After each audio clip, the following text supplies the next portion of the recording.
तो सभी भाइयों एवं बहनों को नमस्कार। स्वागत है आपका आपके अपने चैनल सक्सेस जंक्शन एक कदम सफलता की ओर में।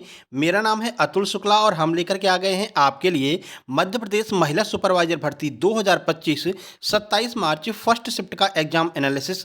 काफ़ी सारे प्रश्न हमारे पास में आ गए हैं जिनको डिटेल में हम कवर करने वाले हैं। वीडियो को शुरू से लेकर के अंत तक जरूर देखिएगा क्योंकि सारे प्रश्नों के बारे में हम डिटेल में जानकारी देते हैं, क्योंकि अब जो आपका पेपर आ रहा है वो डिटेल से ही पूछा जा रहा है। नॉर्मली फैक्ट वाले प्रश्न अब नहीं आ रहे हैं, ठीक है ना।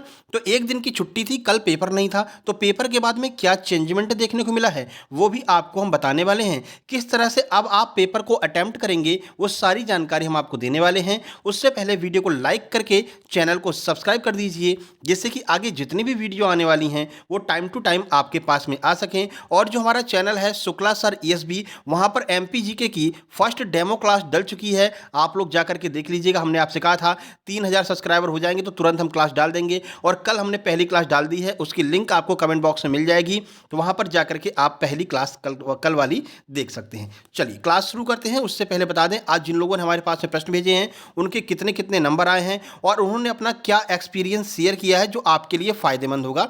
देखिए आपके ये देखो, इन्होंने हमारा सुपर सिलेक्शन नोट्स ले रखा है, नाम है गायत्री कारपेंटर। आपके सुपर सिलेक्शन नोट्स से बहुत हेल्प मिली सर। 154 नंबर आए हैं। 26 मार्च को जो वीडियो बनाया था उसमें से 3 क्वेश्चन आए थे। कल हमने क्या है एक्स्ट्रा वीडियो बनाया था, कल पेपर नहीं था, तो कल हमने 26 मार्च के नाम से ही एक एक्स्ट्रा वीडियो बनाया था जहां पर हमने सेरेब्रल पाल्सी और आपका जो है बहुलक माध्यिका इनको कल कवर किया था कल वाली वीडियो में। तो वहां से भी 3 प्रश्न एज इट इज छपे मिल गए हैं, ठीक है। कौन कौन से प्रश्न है वो आगे आपको बताएंगे, ठीक है। मैं क्वेश्चन भूल ना जाऊं इसलिए तुरंत आपको सेंड कर दे रही हूं। अभी मैं ऑटो में ही हूं, बस यही चाहिए आप लोगों से कि आप जैसे ही एग्जाम सेंटर से निकलें, जितने क्वेश्चन आपको याद हो आप ऑटो में बैठें, तुरंत की तुरंत टाइप करके हमारे पास में भेज दें। बहुत बहुत धन्यवाद गायत्री जी आपका। उसके बाद में सर आपके जो पढ़ाने का तरीका है वास्तविक रूप से जो किताबी लैंग्वेज से हट करके है वो बहुत फ़ायदेमंद रहा है। बाकी स्टूडेंट के लिए यही कहना है कि बस नोट्स 199 वाले कंप्लीट कर लो, समझ पर आधारित प्रश्न आ रहे हैं। तो जो ये सुपर सिलेक्शन नोट्स हैं वो मात्र 199 रुपए में उपलब्ध हैं, और जितने भी लोग हैं जिनके अच्छे अच्छे नंबर आए हैं उस सब ने देखो सुपर सिलेक्शन नोट्स ले रखे हैं, ठीक है। तो आप भी सुपर सिलेक्शन नोट्स ले सकते हो। गायत्री जी खुद कह रही हैं कि सुपर सिलेक्शन नोट्स से बहुत फायदा हुआ है। ये देखिए एक भैया है, इनके 172 नंबर आए हैं, ठीक है, OBC कैटेगरी से हैं और इन्होंने भी सुपर सिलेक्शन नोट्स ले रखे हैं। अब ये दीदी, इनका नाम देख लेते हैं, क्या है, पूजा आठ्या। पूजा आठ्या जी हैं, इन्होंने काफ़ी सारे प्रश्न हमारे पास में भेजे हैं। क्वासियोर का रोग स्कूल को दर्पण में कैसे दिखेगा, ये मैथ के भी कुछ प्रश्न भेजे हैं, तो इसको अभी हम सॉल्व कर लेंगे।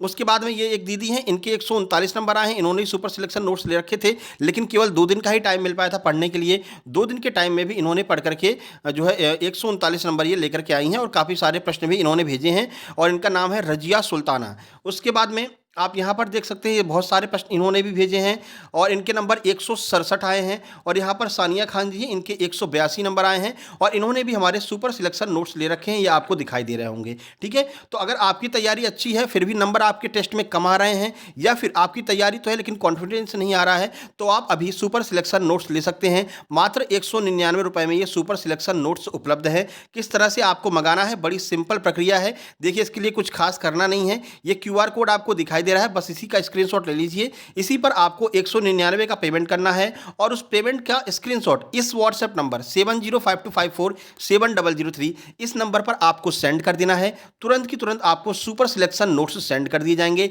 या एक बार व्हाट्सएप की DP चेक कर लेना, वहां पर टाइम दिए रहते हैं, 1 से 2 घंटे के अंदर आपके पास में नोट्स पहुंच जाएंगे PDF फॉर्म में, ठीक है। सर सुपर सिलेक्शन नोट्स लेने वालों को कितने अच्छे नंबर क्यों आ रहे हैं, तो सुपर सिलेक्शन नोट्स में आपको सब कुछ सिलेक्टेड मटेरियल मिल रहा है। जैसे चारों सब्जेक्ट की कंप्लीट थ्योरी मिलने वाली है, मैथ रीजनिंग कंप्यूटर के भी नोट्स उसमें रहेंगे। इसके अलावा हर सब्जेक्ट के 10-10 प्रैक्टिस सेट मिल रहे हैं। साथ ही साथ में 7 ब्रह्मास्त्र हमने करा रखे हैं, वो 7 ब्रह्मास्त्र की PDF आपको मिल रही है। हर एक सब्जेक्ट की सुपर मैराथन करा रखी है, 151 प्रश्नों की वो सुपर मैराथन आपको मिल रही है। इसी के साथ में जो मेन टॉपिक है उनके टॉप 100 प्रश्न हमने करा रखे हैं, वो सभी टॉपिकों के टॉप 100 प्रश्न भी आपको मिल रहे हैं। जैसे पंचवर्षीय योजनाएं, ICMR अधिनियम, इन सब के टॉप 100 प्रश्न भी हम आपको दे रहे हैं। तो इतना सारा मटेरियल आसानी से आप कवर कर सकते हैं। अगर 10 घंटे डेली पढ़ते हैं और 2 दिन का भी टाइम आपके पास में है, तो आप 20 घंटे में इस पूरे कंप्लीट नोट्स को खत्म कर सकते हैं, और आसानी से आप एग्जाम सेंटर में फुल कॉन्फिडेंस के साथ में जा सकते हैं। तो आपके एग्जाम में 2 दिन है, 4 दिन है, 6 दिन, कितने भी दिन बचे हैं, आप ये नोट्स तुरंत ले लीजिए और अपनी तैयारी को और धार दीजिए। चलिए अब क्लास शुरू करते हैं। एक एक प्रश्न के बारे में डिटेल में जानकारी देंगे, इसलिए थोड़ा आधे घंटे का समय निकाल करके यहाँ आना। बीच में 3 प्रश्न आपसे पूछेंगे जो आप कमेंट बॉक्स में कमेंट करेंगे। चलिए पहला प्रश्न है, बायोटिन के क्या कार्य हैं। प्रश्न इस तरह से पूछा गया था कि बाल और त्वचा के लिए कौन सा विटामिन आवश्यक होता है, तो वो आपका बायोटिन है। एक दीदी ने ऐसे भेजा था, एक दीदी ने सीधे भेजा था कि सर बायोटिन के कार्य आए थे, तो दोनों प्रश्न एक ही है। आइए हम डिटेल में आपको सॉल्व करा देते हैं। देखिए बायोटिन, जिसे विटामिन B7 या फिर विटामिन H भी कहा जाता है, ध्यान रखना विटामिन H भी इसी को कहते हैं, एक पानी में घुलनशील विटामिन है। अब आपको आज का पहला प्रश्न कमेंट बॉक्स में कमेंट करना है कि जल में घुलनशील विटामिन कौन कौन से हैं। केवल 2 ऐसे विटामिन हैं जो जल में घुलनशील हैं, आपको अच्छे से हमने याद कराया है। तो पहला प्रश्न है कि आपको यह बताना है कि जल में घुलनशील विटामिन कौन है, कमेंट में कमेंट कीजिएगा, ठीक है। देखो ये जो शरीर को ऊर्जा प्राप्त करने, वसा, कार्बोहाइड्रेट और प्रोटीन के चयापचय में मदद करता है, साथ ही यह बालों, त्वचा और नाखूनों के स्वास्थ्य के लिए भी आवश्यक है। तो यही प्रश्न बना था कि बाल, त्वचा और नाखून के स्वास्थ्य के लिए कौन सा विटामिन आवश्यक है, तो विटामिन B7 या फिर विटामिन H भी कहते हैं या फिर बायोटिन भी कहते हैं, ठीक है। बायोटिन के मुख्य कार्य देख लीजिए, क्योंकि एक दीदी ने बताया कि सर बायोटिन के कार्य पूछे थे, हो सकता है अलग अलग पूछा गया हो बायोटिन के कार्य क्या है, और यह भी पूछा गया हो कि भैया नाखून के लिए, बालों के लिए कौन सा विटामिन आवश्यक है। तो चलिए देख लेते हैं। बायोटिन शरीर को भोजन से ऊर्जा प्राप्त करने में मदद करता है, क्योंकि यह कार्बोहाइड्रेट को ग्लूकोज में बदलने में महत्वपूर्ण भूमिका निभाता है। अब ये चयापचय में कैसे, देखिए तो यह वसा, कार्बोहाइड्रेट और प्रोटीन के चयापचय में हमारी मदद करता है, जिससे हमको ऊर्जा मिलती है। स्वस्थ बाल, त्वचा और मजबूत नाखून के लिए भी बायोटिन आवश्यक है। बायोटिन को बालों, त्वचा और नाखूनों के स्वास्थ्य के लिए महत्वपूर्ण माना जाता है, क्योंकि यह केराटिन नामक प्रोटीन के निर्माण में मदद करता है, जो इन ऊतकों का मुख्य घटक है। जितने भी आपके बाल हैं, त्वचा और नाखून, इसमें केराटिन सबसे ज़्यादा महत्वपूर्ण ऊतक होता है। तो इसके निर्माण में ये जो आपका विटामिन B7 है, ये बहुत ज़्यादा महत्वपूर्ण भूमिका निभाता है, इसलिए ये हमारे लिए आवश्यक होता है। चलिए ये पूरा प्रश्न आपको समझा दिया। अब आगे बढ़ते हैं। गर्भावस्था के दौरान कौन सा टीका लगता है। ऑप्शन में टीटी का टीका दिया था, टिटनेस का टीका दिया था, तो यही आपका आंसर हो जाएगा। 2 से 3 बार यह प्रश्न करा चुके हैं, कल भी हमने इसको सॉल्व कराया था। देखिए आज एज इट इज रखा हुआ मिल गया है। देखिए तो गर्भावस्था के दौरान टिटनेस और डिप्थीरिया से बचाव के लिए टीटी और टीडी का टीका लगता है। हालांकि आपके ऑप्शन में टीटी का दिया था, ठीक है। टीके लगाए जाते हैं जो टिटनेस टॉक्साइड और डिप्थीरिया टॉक्साइड है, ये दोनों याद रखना है। जब महिला गर्भवती होती है तो पहला टीका टिटनेस का लगता है, जिसे हम टिटनेस टॉक्साइड कहते हैं। 2 लगते हैं, TT1 और TT2, ठीक है। उसके बाद में टीडी का टीका लगता है, जिसमें टिटनेस और डिप्थीरिया, ये दोनों टीके एक साथ में लगाए जाते हैं, यह आपको याद रखना है। टीडी और टीकी के बारे में थोड़ी सी जानकारी देख लीजिए, क्योंकि यहाँ से आगे भी प्रश्न बन सकता है। पहला टीटी, तो यह टिटनेस टॉक्साइड का टीका है, जो टिटनेस से रोग में जो है हमारी बचाव करता है। दूसरा है टीडी, यह डिप्थीरिया टॉक्साइड का टीका है, जो डिप्थीरिया रोग से हमारी बचाव करता है, ठीक है। आगे बढ़ते हैं। ये देखो भैया सेरेब्रल पॉलिसी, कितनी बार आपसे कहा था, ये चौथी बार प्रश्न आ रहा है। सेरेब्रल पॉलिसी कल भी हमने कवर कराया है, कल डिटेल में आपको समझाया है, और इसका हमने एक आर्टिकल बना करके अपने फेसबुक पेज सक्सेस जंक्शन पर डाल दिया है। फेसबुक पेज जरूर ज्वाइन कर लेना, लिंक आपको डिस्क्रिप्शन बॉक्स में मिल जाएगी। छोटा सा आर्टिकल बना करके इसके बारे में संपूर्ण जानकारी फेसबुक पर डाल दी है हमने। सक्सेस जंक्शन के नाम से ही अपना जो लोगो लगा है चैनल का, यही लोगो आपको वहाँ पर मिलेगा। 1.8 के सब्सक्राइबर हैं, उसको जरूर सब्सक्राइब कर लेना। वहाँ पर डेली हम छोटे छोटे आर्टिकल डालते रहते हैं। तो चलिए सेरेब्रल पॉलिसी के बारे में देख लेते हैं। देखिए इसमें पूछा गया था कि सेरेब्रल पॉलिसी में दिमाग का कौन सा भाग प्रभावित होता है, यह पूछा था। आइए सॉल्व कर लेते हैं। देखो पहली बात तो सेरेब्रल पॉलिसी दिमाग से संबंधित एक बीमारी है। क्यों होती है, कैसे होती है, कौन सा भाग प्रभावित होता है, आइए देखते हैं। तो सेरेब्रल पॉलिसी में मस्तिष्क के वे हिस्से प्रभावित होते हैं जो शरीर की गति, संतुलन और मुद्रा को नियंत्रित करते हैं। अब देखो कुछ जानकारी देख लेते हैं। तो मस्तिष्क के कौन से हिस्से प्रभावित होते हैं। पहला है मोटर कॉर्टेक्स। मोटर कॉर्टेक्स में क्या होता है, यह मस्तिष्क का वह भाग है जो मांसपेशियों की गति को नियंत्रित करता है। तो ये इनमें से कोई एक ऑप्शन में दिया गया है, तो मोटर कॉर्टेक्स दिया होगा या बेसल गैंग्लिया दिया होगा। आइए सब देख लेते हैं। दूसरा है बेसल गैंग्लिया, यह मस्तिष्क का वह भाग है जो गति और समन्वय को नियंत्रित करता है। तीसरा है सेरिबेलम, यही आपके ऑप्शन में आने की ज़्यादा संभावना है। यह मस्तिष्क का वह भाग है जो संतुलन और समन्वय को नियंत्रित करता है, तो सेरिबेलम। ये 3 हिस्से प्रभावित होते हैं। अब सेरेब्रल पॉलिसी होती कैसे है वो भी देख लीजिए। तो यह मस्तिष्क में क्षति या फिर असामान्य विकास के कारण होती है, जो जन्म से पहले, जन्म के दौरान या फिर जन्म के बाद हो सकती है। हमने कल आपको डिटेल में समझाया था कि अगर जो बच्चा गर्भाशय में है उसको ऑक्सीजन नहीं मिलेगा, ब्लड नहीं मिलेगा, तो वहाँ पर उसके मस्तिष्क पर प्रभाव पड़ सकता है। या फिर अगर माता कैफीन का यूज करती है, शराब पीती है, तो भी उस पर इफेक्ट पड़ता है, ठीक है। उसके बाद में जन्म के दौरान मान लीजिए प्रसव अगर अच्छे से नहीं हो पाता है, यानी जो नर्सेज हैं वो सही से प्रसव नहीं करती हैं, मस्तिष्क में कहीं चोट आ जाती है, तो ये समस्या हो जाएगी, जन्म के बाद बच्चा कहीं पर गिर जाता है या कुछ ऐसा घटनाक्रम उसके साथ में हो जाता है कि उसके सिर में चोट लग जाती है, तो ऐसी स्थिति में भी सेरेब्रल पाल्सी हो सकती है। ठीक है, तो मस्तिष्क क्षति गर्भावस्था के दौरान, जन्म के समय या फिर जन्म के कुछ मामलों में बाद में भी, बचपन में भी ये समस्या हो सकती है। ठीक है, बाकी इसके डिटेल कल वाली वीडियो में देख लेना। 26 मार्च के नाम से कराया है। कल वाली वीडियो से 3 प्रश्न आए हैं, दीदी ने बताया है। कल मैथ भी हमने कवर कराया था, ये माध्यमिक भौतिक भी कवर कराया था, और आपका ये सेरेब्रल पॉलिसी हो गया, टीटी का टीका हो गया, और किशोर न्याय अधिनियम ये भी कल हमने कवर किया है, जाकर के देख लीजिएगा। 10,000 के समथिंग उस पर व्यूज आ चुके हैं। आगे देखिए, क्वेश्चन अगला है, आयरन की कमी से कौन सा रोग होता है? तो बहुत बार ये आ चुका है, आयरन की कमी से एनीमिया नामक रोग हो जाता है। चलिए देखते हैं। तो आयरन की कमी से एनीमिया होता है, यह एक आम तरह का एनीमिया होता है जिसमें खून में पर्याप्त स्वास्थ्य, अब क्या देखो इसमें सीधे समझा देते हैं, ना पढ़ने की आवश्यकता नहीं है। हमारे शरीर में जो ब्लड होता है उसमें आरबीसी होती हैं, आप सबको पता है। ये आरबीसी क्या काम करती हैं? हमारे शरीर में ऑक्सीजन ले जाने का काम आरबीसी के द्वारा किया जाता है। तो जब ये एनीमिया हो जाता है तो क्या होता है कि जो आरबीसी है ना, ये पहले तो छोटी छोटी होती हैं, पर एनीमिया होने की वजह से ये आरबीसी बड़ी बड़ी हो जाती हैं। अगर आरबीसी बड़ी हो जाएंगी तो इनकी संख्या कम हो जाएगी, क्योंकि देखो नस में जगह तो उतनी ही है जाने के लिए। तो अगर ये बड़ी होंगी तो इनकी संख्या कम होगी, संख्या कम होगी तो जो ऑक्सीजन है वो शरीर में पहुंच नहीं पाएगा, तो उससे जो है एनीमिया नामक रोग हो जाता है। तो आरबीसी का फुल फॉर्म आपको आज कमेंट बॉक्स में कमेंट करना है कि आरबीसी का फुल फॉर्म क्या होता है। यह प्रश्न भी आपके एग्जाम में 2 बार पूछा जा चुका है, आरबीसी का फुल फॉर्म।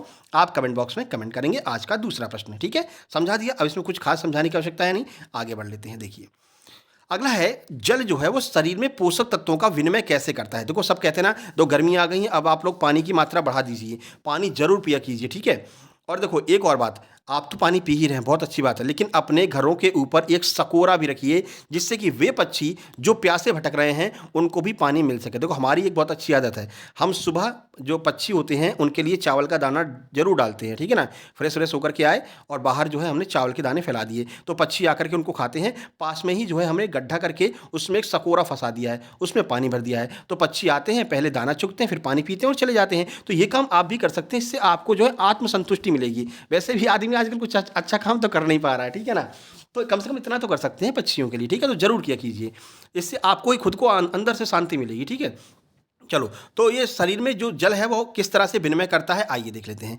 तो पानी आपके पूरे शरीर में आवश्यक पोषक तत्वों और ऑक्सीजन का एक महत्वपूर्ण परिवहन करता होता है। ऑक्सीजन कैसे जाती है? ब्लड के माध्यम से। ब्लड का 90% जो हिस्सा होता है वो जल से ही बना हुआ होता है। देखिए देखो ऑक्सीजन महत्वपूर्ण परिवहन करता है। अपने दैनिक जल सेवन लक्ष्यों को पूरा करने से परिसंचरण तंत्र में वृद्धि होती है, जिसमें समग्र स्वास्थ्य में सुधार होता है। तभी कहते हैं ज़्यादा से ज़्यादा पानी पिया करो। ठीक है, रक्त जिसमें 90% जो है पानी होता है, शरीर के विभिन्न अंगों के लिए ऑक्सीजन का वाहक है। तो जितना ज़्यादा पानी पिएंगे उतना ज़्यादा जो रक्त है आपका वो पतला होगा। तो पतला होने से क्या होगा? कभी भी ब्लड प्रेशर की समस्या नहीं होगी। रक्त जब मोटा हो जाता है, जैसे लोग मोमोज खा रहे हैं, डालडा खा रहे हैं और घी खाने पड़े हुए हैं, ऐसे में क्या होता है, रक्त जो है वो मोटा हो जाता है। ठीक है, गाढ़ा हो जाता है। गाढ़ा होने की वजह से वो नसों में अच्छे से जा नहीं पाता है, तो फिर ब्लड प्रेशर की समस्या हो रही है, हार्ट अटैक की समस्या हो रही है, वसा भैया चर्बी इकट्ठी हो गई है। तो ये सारी चीज़ें पीने से अच्छा है कि आप जल ज़्यादा पीजिए, पानी को अच्छी मात्रा में पीजिए, तो ये जो रक्त है आपका वो आपका तरल मात्रा में रहेगा और आसानी से आपके शरीर में सभी जगह ऑक्सीजन टाइम टू टाइम पहुंचती रहेगी। ठीक है, आगे बढ़ लेते हैं। आईसीडीएस योजना आज फिर से आ गई। देखिए आईसीडीएस योजना से कौन कौन लाभान्वित होता है, यह आपसे पूछा गया। देखो शुरू में क्या पूछ रहे थे? शुरू में पूछ रहे थे भैया ये बताओ आईसीडीएस योजना कब लागू हुई थी। ठीक है, चलो यही प्रश्न ही बना देते हैं। आज का तीसरा प्रश्न है आपका, आईसीडीएस योजना कब लागू हुई थी? कमेंट बॉक्स में कमेंट करना है। शुरू में इस तरह के प्रश्न आ रहे थे, लेकिन अब क्या कह रहे हैं, इस योजना का उद्देश्य बताइए, यह योजना किसको लाभान्वित करती है। तो हम डिटेल में इसीलिए कवर करते आ रहे हैं शुरू से ही। चलिए देख लेते हैं। देखिए आईसीडीएस फुल फॉर्म देखिए, फुल फॉर्म भी पूछा जा सकता है। एकीकृत बाल विकास सेवा इसका फुल फॉर्म है। योजना में 0 से 6 वर्ष के बच्चे, गर्भवती और स्तनपान कराने वाली माताएं और 15 से 44 वर्ष तक की महिलाओं को लाभ मिलता है। इन 3 लोगों को जो है लाभ दिया जाता है, यह आपको याद रखना। यही आपसे आज पूछा था। तीनों ऑप्शन दिए थे, चौथा ऑप्शन था उपरोक्त सभी। तो क्या हो जाएगा आंसर? उपरोक्त सभी। अब देखो लाभार्थियों का विवरण देख लेते हैं। सबसे पहले है 0 से 6 वर्ष के बच्चे। इन बच्चों को क्या मिलता है आईसीडीएस में? इन बच्चों को पूरक पोषण, स्वास्थ्य जांच, गैर औपचारिक शिक्षा, टीकाकरण और पोषण तथा स्वास्थ्य शिक्षा प्रदान की जाती है। गैर औपचारिक शिक्षा समझ में आ रही है ना? गैर औपचारिक शिक्षा क्या है? कितनी बार आपको अच्छे से समझा चुके हैं। गैर औपचारिक शिक्षा का अर्थ है कोई नियम कायदा कानून नहीं है। आज तुमको ABCD पढ़ा दिया तो कल तुमको पोएम पढ़ा देंगे, परसों आना आराम पढ़ा देंगे, नर्सों की छुट्टी, इसके बाद में 12 खड़ी पढ़ा दी, तो कोई ऐसा मतलब कि सिलेबस वगैरह नहीं है, ठीक है। तो इस तरह की शिक्षा को हम गैर औपचारिक शिक्षा कहते हैं। और जो औपचारिक शिक्षा होती है, जो आपके स्कूल में कॉलेज में शिक्षा होती है, आपको सर्टिफिकेट मिलता है, तो वो औपचारिक शिक्षा होती है। यहीं पर इसको भी कवर कर लो लगे हाथ, ठीक है ना। चलो, क्योंकि घुमा घुमा करके प्रश्न पूछ रहे हैं आपके एग्जाम में। उसके बाद में है गर्भवती और स्तनपान कराने वाली महिलाएं, जिन्हें हम धात्री महिलाएं भी कहते हैं। देखो, उन्हें भी स्वास्थ्य जांच, पोषण और स्वास्थ्य शिक्षा रेफरल सेवाएं मिलती हैं, यानी कि एम्बुलेंस वगैरह की व्यवस्था आईसीडीएस के अंतर्गत की जाती है। इसके बाद में 15 से 44 वर्ष तक की महिलाएं, इन महिलाओं को स्वास्थ्य और पोषण संबंधी जानकारी और सेवाएं प्रदान की जाती हैं। इसके बाद में 1991 से किशोरावस्था की जो लड़कियां हैं, जो किशोरियां हैं, उनको भी इसमें शामिल किया गया है। देखो, उन्हें गैर औपचारिक शिक्षा, स्वास्थ्य और पोषण पर प्रशिक्षण के लिए 18 साल की उम्र तक लाभ मिलता है। 1991 में इनको शामिल किया गया था। यह आपको जरूर याद रखना है, क्योंकि एक बार यह भी पूछा था कि इनको कब शामिल किया गया आईसीडीएस में, 1991 में, ठीक है। अब आईसीडीएस से कोई भी प्रश्न आ जाए, आप आसानी के साथ में सॉल्व करके आएंगे। चलिए आगे बढ़ते हैं। किसकी कमी से क्वाशियोरकर नामक रोग हो जाता है, बहुत अच्छे से आपको समझा रखा है। तो क्वाशियोरकर नामक जो रोग है, ये कुपोषण से प्रश्न है। क्वाशियोरकर मैरास्मस, एक अल्टरनेट चल रहा है, एक में क्वाशियोरकर आता है, एक में मैरास्मस आता है, ठीक है। तो क्वाशियोरकर नामक रोग प्रोटीन की कमी से होता है। देखो, क्वाशियोरकर, जिसे हम एडिमास कुपोषण कहते हैं, ध्यान रखना, एडिमास कुपोषण भी इसी को कहा जाता है। एक गंभीर प्रकार का कुपोषण है जो मुख्य रूप से बच्चों को प्रभावित करता है। यह स्थिति तब होती है जब आहार में पर्याप्त मात्रा में प्रोटीन ना हो। अगर प्रोटीन की कमी रहेगी तो कैलोरी की मात्रा अगर सामान्य नहीं है, तो ये क्वाशियोरकर नामक रोग बच्चों को हो सकता है।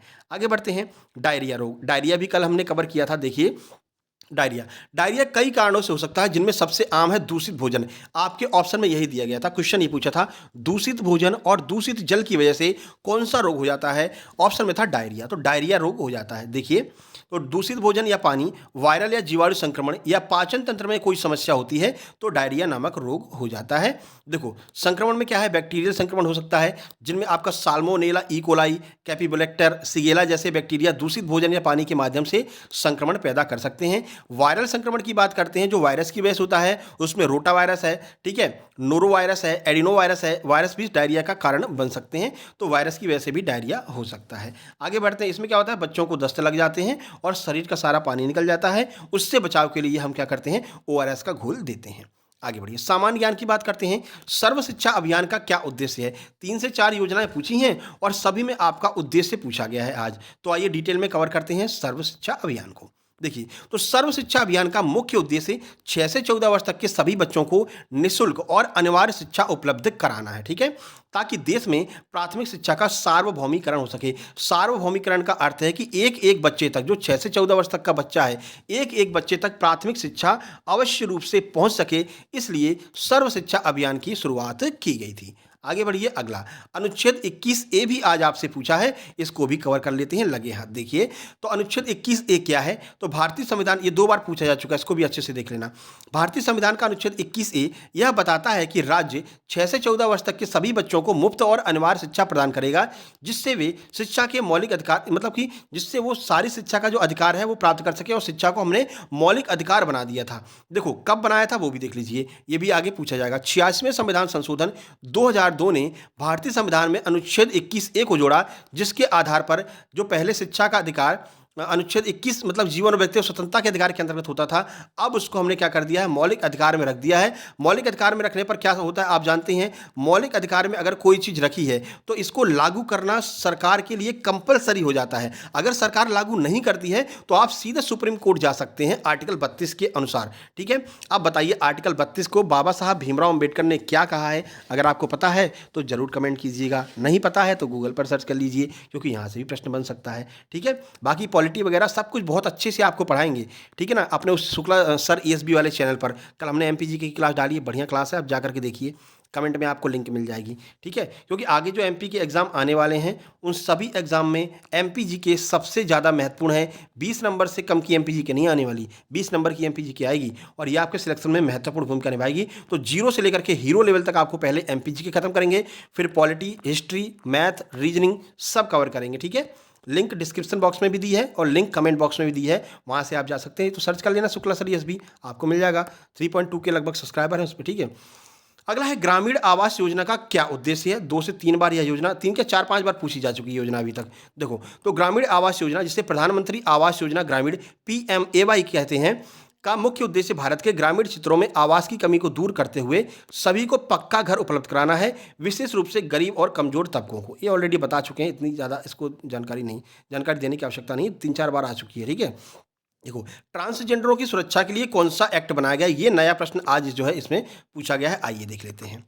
देखो, ट्रांसजेंडर व्यक्तियों की सुरक्षा और अधिकारों के लिए भारत में ट्रांसजेंडर व्यक्ति अधिकारों का संरक्षण अधिनियम 2019 बनाया गया है। ये आपको याद रखना है स्पेशली, ठीक है, 2019 वाला एक्ट है। ठीक है, देखो थोड़ा सा इसके बारे में जानकारी देख लीजिए। अधिनियम का नाम है ट्रांसजेंडर व्यक्ति अधिकारों का संरक्षण एक्ट 2019। उद्देश्य क्या है? अब देखो ये नया प्रश्न आया है तो इससे आगे प्रश्न बनेंगे, तो इसको थोड़ा सा आप देख करके जाइए। इस अधिनियम का उद्देश्य, और ज़्यादातर उद्देश्य ही पूछते हैं, ट्रांसजेंडर व्यक्तियों के अधिकारों की रक्षा करना, उनके कल्याण की उन्नति करना और उनके साथ होने वाले भेदभाव को रोकना। तो ट्रांसजेंडरों के लिए 2019 में यह एक्ट बनाया गया है। आगे बढ़िए, अगले देखिए। बेटी बचाओ बेटी पढ़ाओ योजना का प्रमुख उद्देश्य क्या है? आइए देख लेते हैं। देखो, तो बेटी बचाओ बेटी पढ़ाओ अभियान का मुख्य उद्देश्य क्या है? लिंगानुपात में सुधार करना। लिंगानुपात जानते हैं ना कि प्रति 1000 लड़कों पर कितनी लड़कियां हैं, इसी को हम लिंगानुपात कहते हैं। तो लिंगानुपात में सुधार करना, लैंगिक भेदभाव को खत्म करना, महिला सशक्तिकरण को बढ़ावा देना, बालिकाओं की सुरक्षा सुनिश्चित करना, बालिकाओं की शिक्षा को सुनिश्चित करना, देश के नागरिकों की मानसिकता में बदलाव लाना, ये मुख्य उद्देश्य हैं बेटी बचाओ बेटी पढ़ाओ एक्ट के। और देखो ये कब लागू हुआ? तो इस अभियान को 22 जनवरी 2015 को भारत के प्रधानमंत्री ने हरियाणा में शुरू किया था। इस योजना का मकसद है लड़कियों को बचाया जाए और उन्हें शिक्षित किया जाए। आगे बढ़िए, अगला। कंप्यूटर्स के लगभग 3 से 4 प्रश्न ही आए थे, वही आपके MS एक्सेल MS वर्ड से आए हैं। और जिन लोगों ने 199 की PDF ले रखी है उनको हमने कंप्यूटर की एक विशेष 150 प्रश्नों की PDF दी है। उसमें क्या क्या कवर किया हमने? MS Word, MS Excel, PowerPoint और इंटरनेट, इन चारों को कवर किया है। एक साथ में 150 प्रश्न बनाए हैं, उन्हीं में से आपके ये प्रश्न आ जाएंगे। वो PDF आप लोग जरूर पढ़ करके जाना। जिन लोगों ने 199 वाली PDF ली है, सुपर सिलेक्शन नोट्स में ये PDF दी गई होगी। चलिए मैथ की बात करते हैं। तो देखो, एक प्रश्न आपका बहुलक से आया है, एक माध्यिका से आया है। हो गया ना प्लस के 2 नंबर। जिन लोगों ने हमारी क्लास देखी है, जिन लोगों ने कल 26 मार्च की क्लास देखी, उनके लिए ही फायदा है। और जिन लोगों ने पहले गणित की, एक हमने गणित की क्लास डाली है, उसके नीचे लिखा है माध्य, माध्यिका, बहुलक, परिसर। इन चारों चैप्टर को हमने एक साथ ट्रिक के माध्यम से कवर किया है। आधे घंटे की क्लास है, आप लोग जरूर देख करके जाना। ये समझ के चलिए कि +3 +4 नंबर आप रहेंगे दूसरों से आगे, क्योंकि देखो स्टैटिक्स के ऐसे टॉपिक हैं जिनको लोग ध्यान नहीं देते हैं, ठीक है ना। इसको पढ़ते ही नहीं है बहुलक माध्यिका को, फिर जब पेपर में आता फिर बड़बड़ाते हैं। इसीलिए हमने इसकी अलग से वीडियो बना दी है। कल भी हमने आपको समझाया था, तो कल हमने माध्यिका और बहुलक ही समझाया था, और पहले हमने गणित की माध्य, माध्यिका, बहुलक, परिसर वाली वीडियो डाल रखी है, वो जाकर के आप लोग देख लेना, ठीक है। चैनल के अंदर जाकर सर्च करेंगे, चैनल के अंदर तो 4-5 दिन पहले ही डाली है, आपको मिल जाएगी। और मानक विचलन भी हमने करा रखा अलग से, वो भी आपको देख करके जाना है। चलिए अब देखो, एक क्वेश्चन है, मूलधन 18,000 रुपये है, दर 5% है और वार्षिक ब्याज की दर से 5 वर्षों का ब्याज पूछा गया है, साधारण ब्याज, ठीक है। तो ये तो बड़ा आसान सा प्रश्न है, देख सकते हैं आप, PRT/100 से कर सकते हैं। देखो SI बराबर PRT/100, 18,000 रुपये हो जाएगा, ठीक है, 5 हो जाएगा और 5 हो जाएगा, 5 का गुणा कर देंगे, नीचे 100 हो जाएगा, ठीक है। अब इससे आप देखो 2 जीरो से 2 जीरो उड़ा दो, अब ये 180 में 25 का गुणा कर दो, वही आपका आंसर हो जाएगा। निकाल लेना आप, 180 गुणा 25 कर देना, वही आपका आंसर निकल के आ जाएगा। साधारण ब्याज है, MP वो SI बराबर PRT/100 से ये प्रश्न बन सकता है। बाकी आपका परसेंटेज के प्रश्न भी बने हैं और एवरेज के भी प्रश्न बने हैं, तो ज़्यादा आपको परेशान नहीं होना है। बस माध्य, माध्यिका, बहुलक वाली वीडियो देख लेना, वो आपके लिए ज़्यादा महत्वपूर्ण रहेगी। क्योंकि देखो परसेंटेज के जो प्रश्न आ रहे हैं, अनुपात के जो प्रश्न आ रहे हैं, वो सब लोग कर ले रहे हैं, वही सिंपल लेवल के आ रहे हैं, ठीक है। लेकिन माध्य, माध्यिका, बहुलक हर कोई नहीं कर पा रहा है, और आपको वो चीज़ जरूर करनी है जो हर कोई नहीं कर पा रहा है, क्योंकि तभी तो आप दूसरों से आगे निकलेंगे। +3 नंबर अगर आगे रहेंगे तो आप समझ लीजिए 1 नंबर पर ये मान करके चलिए कि 1 लाख लोगों का अंतर आ सकता है। 1 लाख नहीं तो आप 50,000 लोगों का अंतर आ सकता है 1 नंबर पर, ठीक है। और 2 से 3 नंबर पर आप 2 लाख लोगों से आगे निकल सकते हैं, ठीक है। तो ये आपको माध्य, माध्यिका, बहुलक, मानक विचलन, ये वाला वीडियो जरूर देख करके जाना, दोनों वीडियो देख करके जाना। अगला पूछा था स्कूल का दर्पण प्रतिबिंब कैसे हो, यानी जो स्कूल ऐसे लिखा जाता है, यहाँ पर दर्पण रख दें तो उसका दर्पण प्रतिबिंब कैसे बनेगा, ये प्रश्न आज पूछा गया है। कथन निष्कर्ष का एक प्रश्न सिंपल आया है, एक प्रश्न आपका ब्लड रिलेशन का भी आया है, बाकी सीरीज वाले प्रश्न भी आए थे, यानी कि वही आपका 2, 4, 6, 8, वो पहाड़ा पूछ रहे हैं, 3, 6, 12, 18 ऐसे करके, तो पहाड़ा पूछ रहे हैं और लास्ट में क्वेश्चन मार्क लगा दे रहे हैं, वहाँ से प्रश्न बन रहे हैं, आप आसानी से कर सकते हैं। बालक शिक्षा एवं देखभाल देखते हैं, CDP। इसमें प्रश्न पूछा था, बच्चों के आनुवंशिक विकार का पता कैसे लगाया जा सकता है। आनुवंशिक विकार आपको बता चुके हैं, जेनेटिक्स कहते हैं। इसमें क्या होता है, जो विकार माता पिता में है वो जीन के माध्यम से बच्चों में भी प्रवेश कर जाते हैं, इसी को हम आनुवंशिक विकार कहते हैं। जैसे कि कलर ब्लाइंडनेस हो गया, अगर माता पिता में से किसी एक को कलर ब्लाइंडनेस है तो बच्चे को होगा, ठीक है। शुगर हो गया, डायबिटीज हो गया, अब तो ये भी जेनेटिक जेनेटिक विकार में हो गए हैं, अगर किसी एक को है भैया माता पिता में से, तो बच्चे में 100% होना ही होना है। ठीक है, बचा कैसे जा सकता है? व्यायाम कीजिए, स्वास्थ्य को अच्छे से खाने पीने पर कंट्रोल कीजिए, तो ये समस्या नहीं होगी। देखो, बच्चों में आनुवंशिक विकार का पता लगाने के लिए आनुवंशिकी परीक्षण किया जाता है, जिसे हम जेनेटिक टेस्टिंग कहते हैं, जिसमें रक्त, ऊतक या फिर लार के नमूनों का विश्लेषण लेकर के डीएनए में असामान्यताओं की जांच की जाती है। देखो, आनुवंशिक जो आपके विकार होते हैं, उनके परीक्षण के कुछ प्रकार यहाँ पर दिए गए हैं, क्योंकि प्रकार ही पूछा था तो हो सकता है इनमें से कोई ऑप्शन में आया हो। प्रसव पूर्व परीक्षण की बात की जा रही है, यानी कि जब लेडीज गर्भवती है, ऐसे में क्या कर सकते हैं? तो गर्भावस्था के दौरान जैसे कि एमनियोसेंटिस नाम का एक जो है आपका वो होता है, टेस्ट होता है। उसके बाद में कोरियोनिक विल्ली नाम से एक सैंपलिंग टेस्ट होता है, और भ्रूण से ऊतकों का नमूना लेकर के यह परीक्षण किया जाता है कि इसमें कोई समस्या तो नहीं है, आनुवंशिक विकार तो नहीं है। अगर है तो उसका इलाज किया जा सकता है कि नहीं किया जा सकता है, ये भी वहाँ पर पता लगाया जाता है। उसके बाद में अगला प्रश्न देखिए, गर्भावस्था के दौरान फाइबर क्यों आवश्यक है? तो देखो, गर्भावस्था के दौरान फाइबर कब्ज से राहत, पाचन में सुधार और रक्त शर्करा के स्तर को नियंत्रित करने में मदद करता है, जो गर्भवती महिलाओं के लिए महत्वपूर्ण होता है। ये फाइबर के कार्य होते हैं, पहले भी आपको बता चुके हैं। आईसीएमआर वाली पीडीएफ में इनकी मात्रा भी मिल जाएगी कि कितना कितना अपन को खाना चाहिए। देखो, मिशन इंद्रधनुष का क्या उद्देश्य है? उद्देश्य पूछा है। मिशन इंद्रधनुष आपको पता है टीकाकरण के लिए चलाया गया था, आपको ऑलरेडी अच्छे से समझा चुके हैं। जो योजनाओं वाली पीडीएफ हमने दी है उसमें आपको ये मिल जाएगा, और योजनाओं वाली जो हमारी वीडियो है वो 1 लाख व्यूज़ क्रॉस कर चुकी है भैया। आप लोगों का बहुत बहुत धन्यवाद। ठीक है, प्रमुख योजनाओं के नाम से एक वीडियो है, 1 लाख से ज़्यादा लोग उसको देख चुके हैं, आप लोग भी जरूर देखिएगा।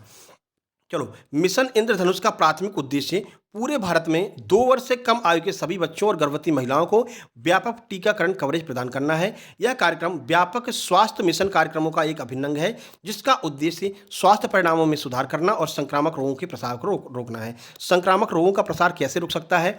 ये प्रश्न भी आपका घुमा फिरा करके पूछ ले रहे हैं, कंडीशन बना करके, कि आप जो है एक महिला कार्यकर्ता हैं, गाँव में जाती हैं और बहुत सारी लेडीज वहाँ पर आपकी बात नहीं मान रही हैं, कह रही हम टीकाकरण नहीं करवाएंगे, तो आप उनको कैसे समझाएंगी? तो वही बात है, आप उनको समझाएंगी कि देखो, अगर हम इस बच्चे का टीकाकरण कर देंगे तो ये सभी रोगों से बच जाएगा। दूसरी बात, आपके समुदाय में ये रोग फैलेगा नहीं, क्योंकि यहीं पर समाप्त हो जाएगा। तो इस तरह से कंडीशन वाले प्रश्न भी आपके मैनेजमेंट में, इस तरह के कंडीशन वाले प्रश्न सबसे ज़्यादा आ रहे हैं। 90% जो आपका मैनेजमेंट है वो आपका कंडीशन वाले प्रश्नों का बन रहा है, और बहुत सिंपल प्रश्न होते हैं मैनेजमेंट में। अभी तक जहाँ पर रिव्यू मिला है, किसी को भी कोई खास परेशानी मैनेजमेंट के अंदर नहीं हुई है।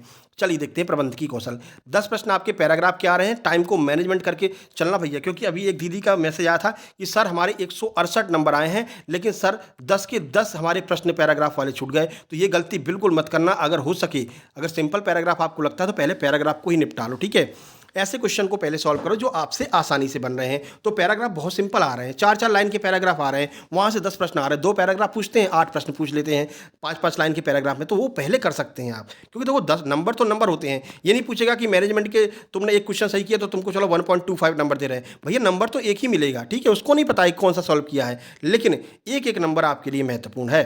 देखो, और आपको पता है मैनेजमेंट में कंडीशन वाले प्रश्न बन रहे हैं, जैसे कि आप एक आंगनवाड़ी कार्यकर्ता हैं, स्वास्थ्य और टीकाकरण की शिक्षा अशिक्षित लोगों को कैसे देंगी? क्या आप देखो, एक गांव में जाती हैं, वहां पर महिलाएं हैं जो बुजुर्ग महिलाएं हैं, वो शिक्षित नहीं हैं, तो उनको स्वास्थ्य और टीकाकरण की शिक्षा कैसे देंगी? तो वही बात है ना, आप समुदाय में जाएंगी, उनको बताएंगी कि माता जी आप अपने बच्चे को टीकाकरण करवा लीजिए, अगर इसके कोई बीमारी होगी तो वो बीमारी यहीं पर रुक जाएगी, खत्म हो जाएगी, और ये दूसरे लोगों में भी नहीं फैलेगी। इस तरह से उनको आसानी से समझा करके उनका टीकाकरण किया जा सकता है। इसी तरह के प्रश्न आपके एग्जाम में आ रहे हैं। बाकी संचार के तत्व भी पूछे जा रहे हैं, तो भैया फिर से बता दें, संचार के तत्व देख लीजिए। संचार के मुख्य तत्व कौन कौन से हैं, वही अपना उदाहरण एक उठाएंगे। ठीक है, ये आप हैं, ठीक है, ये आपके वो हैं, तुम काहे हैं भैया, मुस्कुरा नहीं रहे, मुस्कुराओ। ठीक है, अब देखो, अब इन दोनों के बीच में मतलब कि संचार होता है। संचार कैसे होगा? सबसे पहले एक प्रेषक होगा, तो प्रेषक आप हैं, ठीक है। उसके बाद में एक संदेश होगा, आप कुछ उनसे पूछना चाह रहे हैं, तो जो पूछना चाह रहे हैं वो आपका संदेश हो जाएगा, ठीक है। उसके बाद एक माध्यम होगा, किसके माध्यम से पूछ रहे हैं? व्हाट्सएप से भेज रहे हैं, मैसेज भेज रहे हैं, आमने सामने बात कर रहे हैं, तो ये जो बीच का होगा वो माध्यम हो जाएगा। उसके बाद में एक प्राप्तकर्ता होगा। प्राप्तकर्ता कौन है? वो जो है वो आपके प्राप्तकर्ता है। उसके बाद में आपका मैसेज पहुंच गया, प्राप्तकर्ता तक पहुंच गया। प्राप्तकर्ता जो रिप्लाई देगा व्हाट्सएप पर, वो आपके लिए फीडबैक देगा, उसको हम क्या कहेंगे? फीडबैक कहेंगे, ठीक है, जो कि आसानी से आप तक पहुंच जाएगा। तो अगर फीडबैक नहीं मिला तो ये संचार जो है वो मतलब कि पूरा नहीं माना जाता है जब तक फीडबैक नहीं मिले। ये प्रश्न भी एक बार पूछा गया है कि किसके पूरा होने के बाद में ही संचार पूरा माना जाता है, तो फीडबैक प्राप्त होने के बाद में ही संचार पूरा माना जाता है। तो ये संचार के तत्व होते हैं जिनके बारे में हमने आपको जानकारी दी। वीडियो कैसी लगी कमेंट बॉक्स में कमेंट कीजिएगा, और हमारा इंस्टाग्राम चैनल है सक्सेस जंक्शन 777 के नाम से, वहां पर आज हमने विटामिन ए की वीडियो डाल दी है।